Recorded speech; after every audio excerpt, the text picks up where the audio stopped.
Hello, hello, hello, and welcome back to the Dynasty Wonderland podcast with me, the Mad Chatter Ryan MK. And of course, with me by my side, as always, the Salary Captain, the March Heron, Aaron Stewart. What's up, my man? How's it going? Oh man, it's going well. Got to watch the good old Packers get back on track here. So, and Good. just the perfect way to kind of end the second week of football. Yeah, kind of the way it started out, you were like, are we going to get another really good primetime game? Because the Lions came out with a little something, something. Mhm. But then the second half was much more the norm for both these teams. And yeah, I don't know how much there is to say about it, really. Cephas Quintez Cephas from the Lions was making a little bit of noise. Yeah, He was right behind T.J. Hawkinson. That was a noticeable point. And of course, Aaron Jones went hammy tonight. That's good to see. Um, but yeah, I don't know. Other than that, Tanyan got a touchdown. Devonta Adams went over 100 yards, but Packers did their shit as they tend to do, and Lions made it interesting for at least a half. But yeah, TJ Hawkinson continues to do his thing, so it's good to see another reliable tight end. But go ahead. yeah. And we'll start with Hawkinson here because in doing my Monday Night Football preview article, one of the stats that stood out to me from week one was that he actually led tight ends in slot snaps. He had 39 slot snaps against the 49ers. I can't wait for the people at Roto Underworld, the player profiler that track these stats for the games to tell us how many slot snaps he had in week two, because the comparison I made is one of my takeaways was Jared Goff's got his Cooper Cup, and it's TJ Hawkinson, which is it's excellent news for Hawkinson. Like this Mm. is if there's gonna be a guy that could possibly sneak into the top three, like I mean Kelsey and Waller are pretty firm in their place there. Kittle, talent wise, this should absolutely be in that conversation, but the 49ers are kind of in a weird spot with Garoppolo. They don't really pass a lot.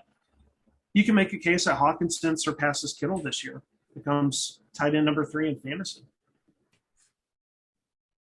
Could be, man.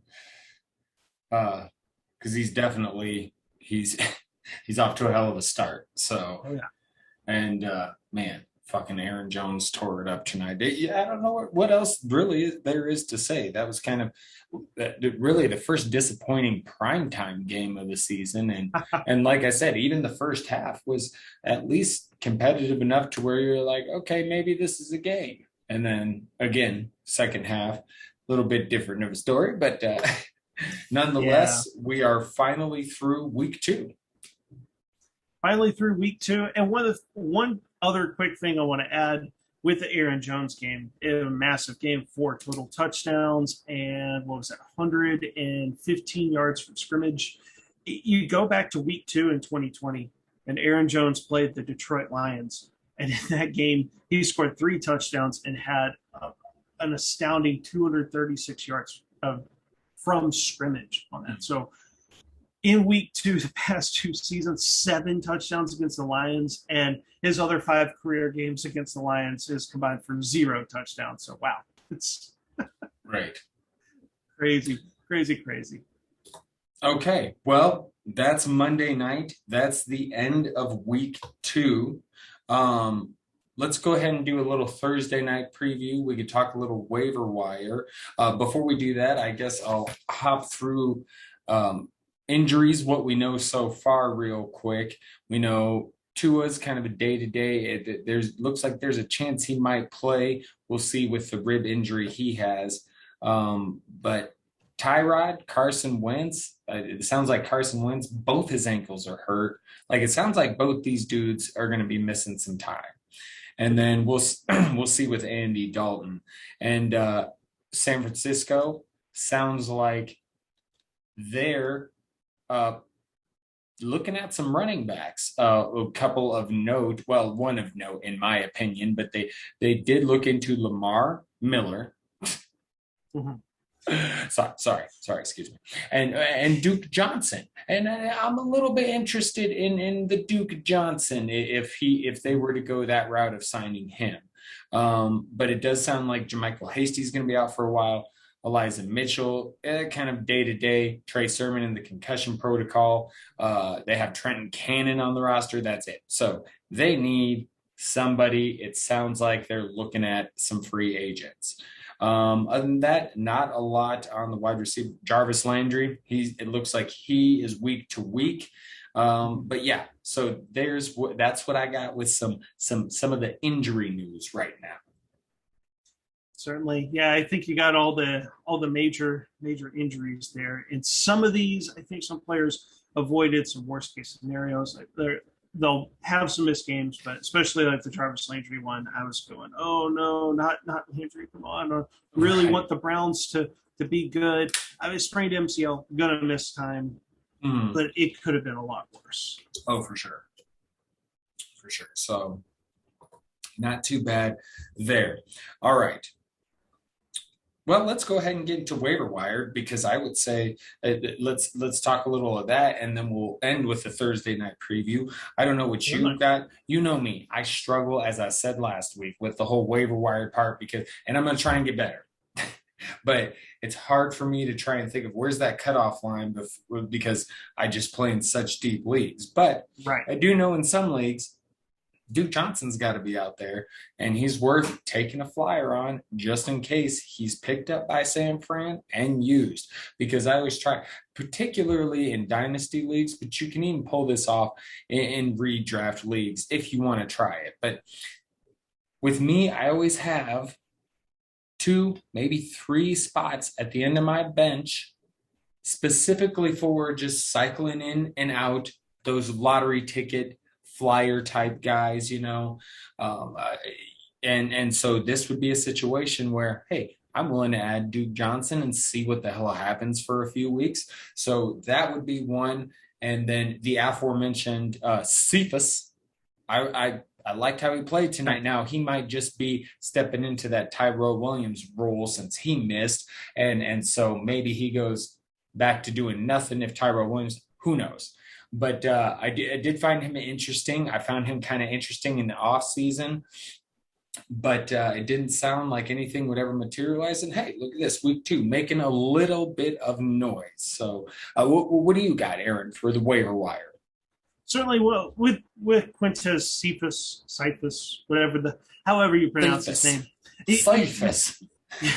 right? And like looking at all these receivers for Detroit, and also it's Detroit. None of them are super sexy, but like that means you can get them for cheap. Cephas was the only one that really stood out to me, even with Tyrell Williams. I think you're right. He's more of when Tyrell Williams went out, he stepped into that role, Right. and for whatever reason, Goff looks his way, and he also gets good targets too. Like it's, Right. I want to say week one, like 95 air yards. Like those air yards, if that becomes a trend, that eventually does pay off.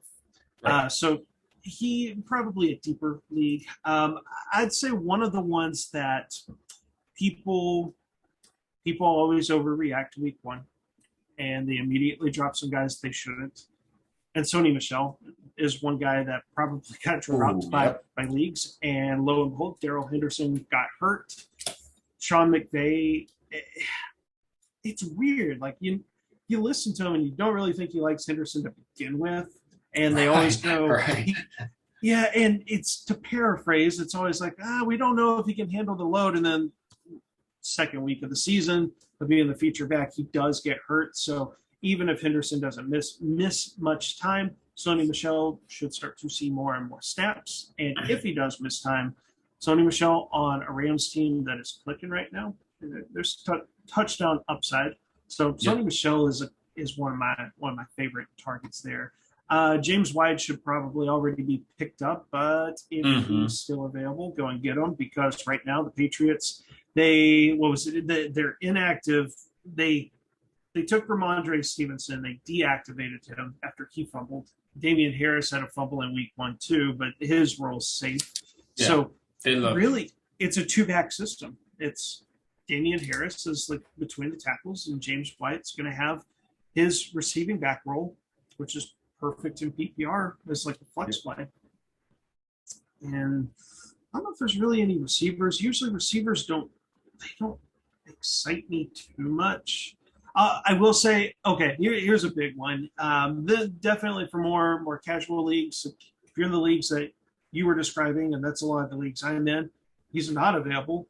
But Rondale freaking Moore needs to be on, because that role is only going to continue to grow. And even when he doesn't have a 80-90% snap share, I mean, even if he's slot receiver, seeing 50-60% snaps, he's going to be fine. Or 50-60% of the snaps, it's going to be fine. He's so dang explosive, and he can make up for the lack of playing time because he can do so much when he's got the ball in his hands. So Rondale Moore, get him on your team, because everyone else is also in the casual leagues. They're going to see he scored a touchdown. They're going to be putting in waiver claims. You should have added them last week if you had the room to do what you talked about. Like, you like to kind of take a flyer on a guy. And I tried to get Rondale Moore if it made sense for my team, whereas like my lineup set and I got a couple of options on my bench for flex, and I just want upside, I was scooping up Rondale Moore. 100% agree. And you know what? I'm going to throw one more out there. Keep it in that same game that we were just talking about. And I'm going to go with KJ Osborne. Yeah. In that same Vikings-Cardinals game. Because if he managed to not get picked up last week, I mean, five out of 6 catches, 91 yards and a touchdown.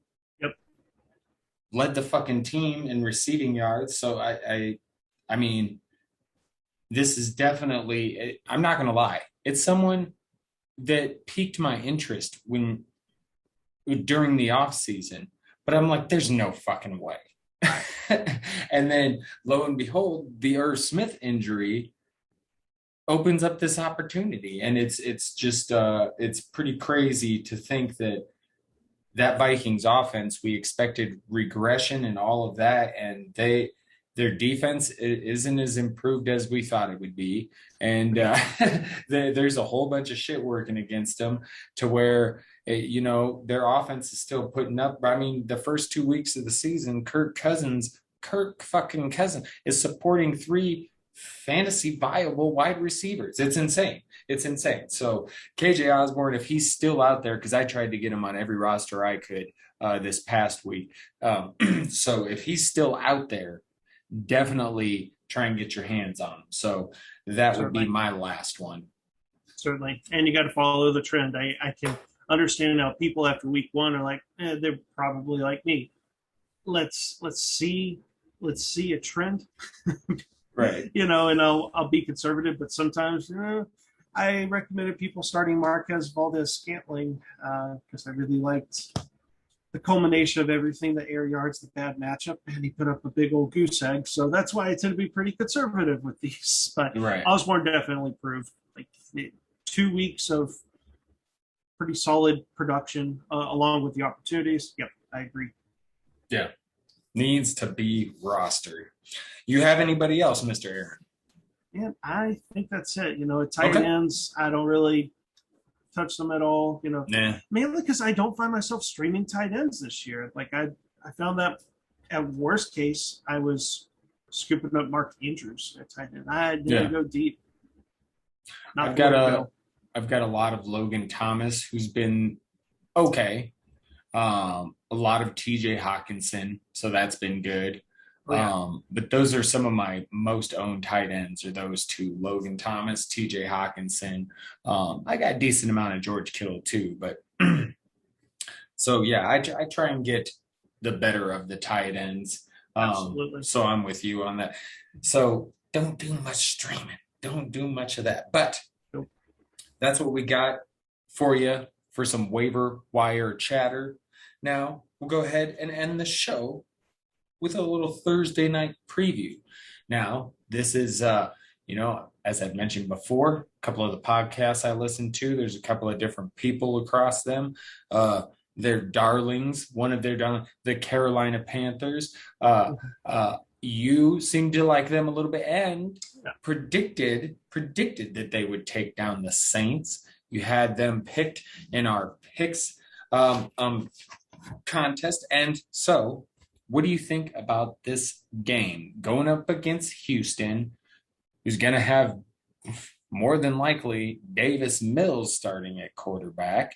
Because even if they sign somebody to try and get him in there, I don't know what that. Anyway, so it's the Houston situation continues to get a little messy, even though they've proven to be feisty. But I have a feeling with Tyrod out, some of the feistiness is going to die. So it's in Houston. What do you think about the game?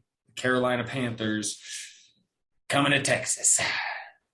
Oh, man, the Panthers are going to win this one. Now, the question becomes, I look at the spread, they're 7.5-point favorites on the road, and I go, ooh, man. That's the assumption is on a neutral site that they would be 10 points better. Yeah. And I don't know about that. So the spread kind of feels like a bit of a trap. But yeah, Carolina's going to go 3-0, and it's going to be weird. After Thursday Night Football, they'll technically be in first place in the NFL. The over/under set at 44 points. I'm taking the over on that one, mainly because Houston, even though they're not good, they've been able to score points. Now they are going Davis Mills. They have to. Tyrod Taylor, with the hamstring injury, is going to miss weeks. I will say, don't be afraid to start Brandon Cooks. That's the only guy you can start in Houston, is to keep him going, because with Davis Mills, when he came into the game, that was the only guy he was consistently featuring there.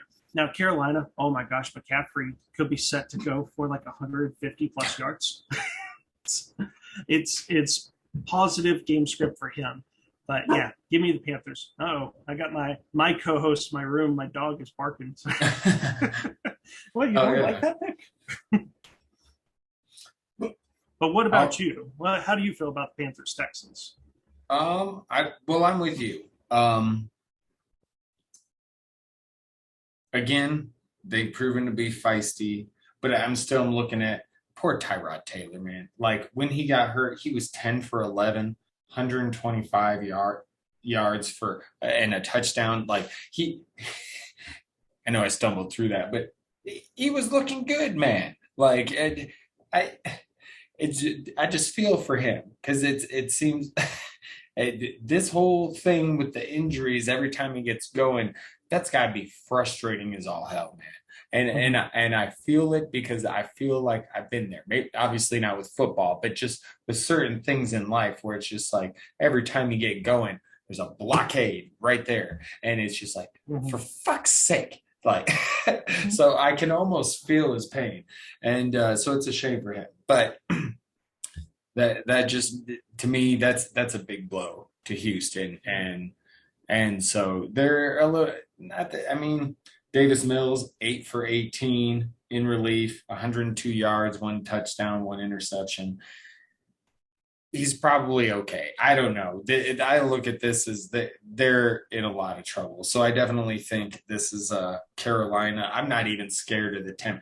If Tyrod was playing, I would say the spread's too much. But I'm like, I don't know. Carolina's looked good, man. And Houston, I just think that it just keeps getting worse for her. So it does. But hey, Carolina, Darnold's playing well. And it was something that was a big debate in the offseason, and he's not just going out there and being so stellar that everybody's like, oh my God, Sam Darnold, but he's playing well, and it's like, yeah, better team with some weapons around him and a defense. Hey, he's looking not bad, right. And he is in with some of the the efficiency metrics and some of that. He is in the top half of quarterbacks in some of those. I mean, when you look at the first couple of weeks of the season, so I mean, he really has been playing well the first couple of weeks. Now, of course, competition, and this week Houston is going to be another bit of a softball of a team. So we'll see what Sam Darnold can do against we'll see what happens when they have to play Tampa Bay.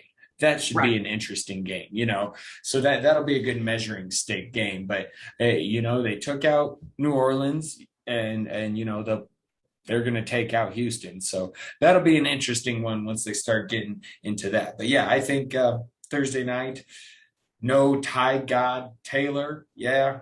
Here. Houston's in trouble, man. So, and Certainly. Panthers, they're going to go 3-0. This is pretty fucking interesting.